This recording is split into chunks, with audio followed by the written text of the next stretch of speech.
The infinite peace I felt as I rode piggyback on the broad back of my father during my childhood. It was the happiness my father's love gave me.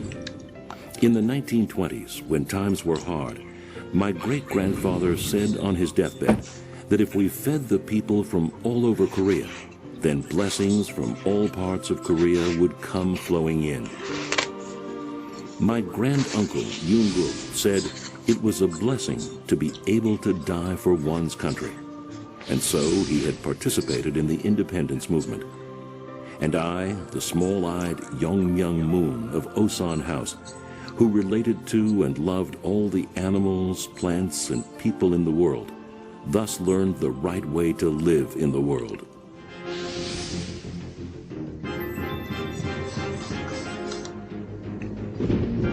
Finally, after I offered fervent prayers on matters of life and death, Jesus reached out his hand to me. He asked me to undertake a special mission in this world, because God was in sorrow due to humanity's suffering. Though I was penniless, I made a pilgrimage around Korea and saw the despair and anguish of the Korean people. And Sun Myung Moon was born anew to save the people and establish the kingdom of God on earth. While I was studying abroad in Japan, I only took 2 meals a day and used some sheets of newspaper in place of a blanket at night. As I suffered more than others, I could understand the will of God to save humanity. Because I had participated in the independence movement during my college days, I was taken into the custody of the Japanese police and tortured until I vomited blood and was more dead than alive. At the age of 26, I went to Pyongyang following the will of God. After I began witnessing, I was falsely accused of being a spy from South Korea and was imprisoned at a forced labor camp in Hungnam for 2 years and 8 months. The path I followed was one of tribulations and hardship on the brink between life and death. However, I knew only too well that this was the path that Sun Myung Moon must follow.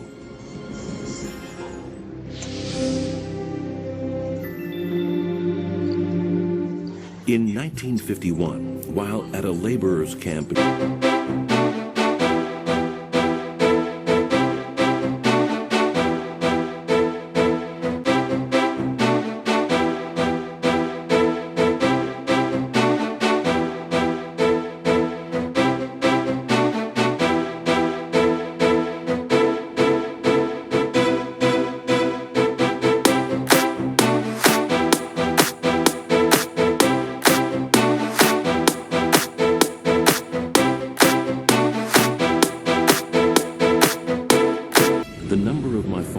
increased explosively. Feeling threatened, these 2 universities dismissed 5 professors and expelled 14 students. We were labeled as a sham, heretical religious group. I was imprisoned in Soriman prison under false charges of having broken the military service law, but 3 months later was found innocent and discharged. I became the person with the fullest stomach in the world, not from the food I ate, but from all the insults I received.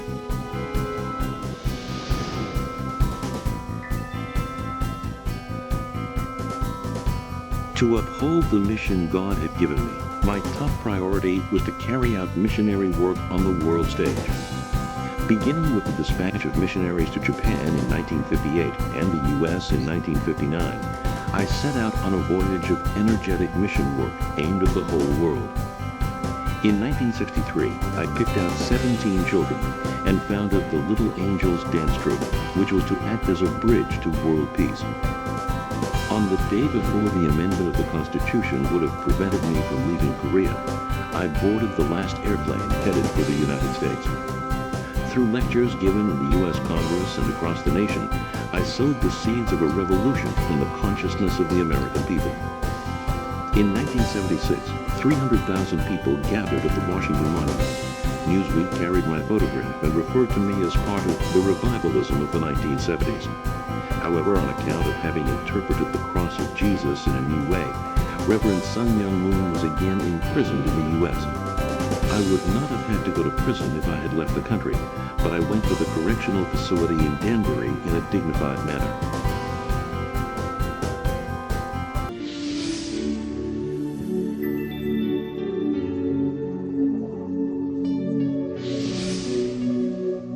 The family is the base camp for world peace. I preached that by practicing true love based on fidelity to one's spouse, we could form true families. In April 1960, I was married to my wife, Hakja Han. She gave birth to 14 children.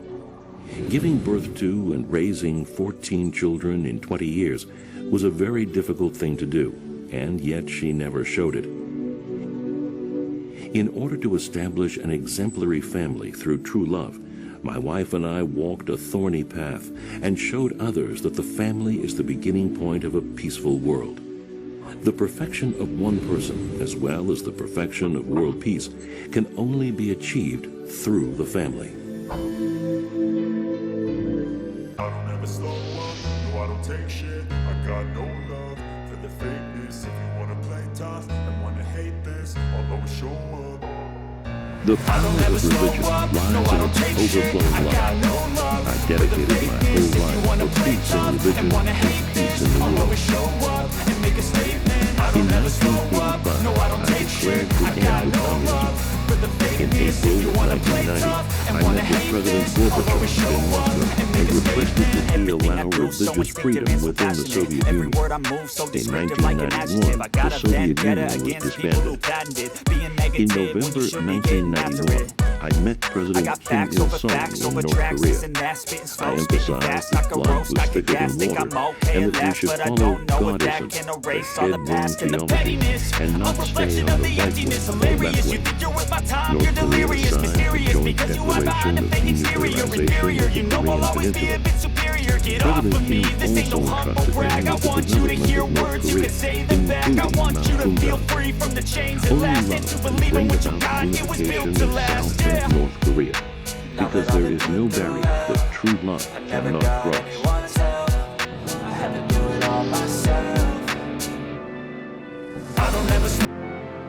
In 2004, I returned to my homeland of Korea after 34 years. This was because I knew that it was on the Korean Peninsula that the heavenly fortune resides, through which human civilization can bear fruit and be reborn as the axis of world peace. The ultimate goal of religion is to perfect a world of love and peace in this substantial world. In various ways, I have devoted myself entirely to the cause of world peace. Through education and through cultural and artistic undertakings, I have raised people who love God and humankind and their nation. I have cultivated the ocean and become a central person in the oceanic era. I am preparing for the oceanic era and the aerospace industry era by solving the problems of human poverty and limited energy resources. For more than 20 years, I have continued my efforts to conserve and preserve the Pantanal region in Brazil as a contribution to advancing environmental conservation. To convey the words of heaven, I have traveled across 180 nations of the world and given thousands of lectures. In various fields, including economics, the media, and academia, I have continued to walk down this difficult path towards world peace, always with a heart of love. The era of cultural revolution, wherein all people live together in harmony in the same environment. Ventures to connect the world as one are currently underway, including the International Peace Highway, the Korea-Japan Undersea Tunnel, and the Bering Strait Project. And prominent people from all walks of life and from all over the world are participating in these undertakings together with me. I wish the world was a peaceful place. I wish people would love each other.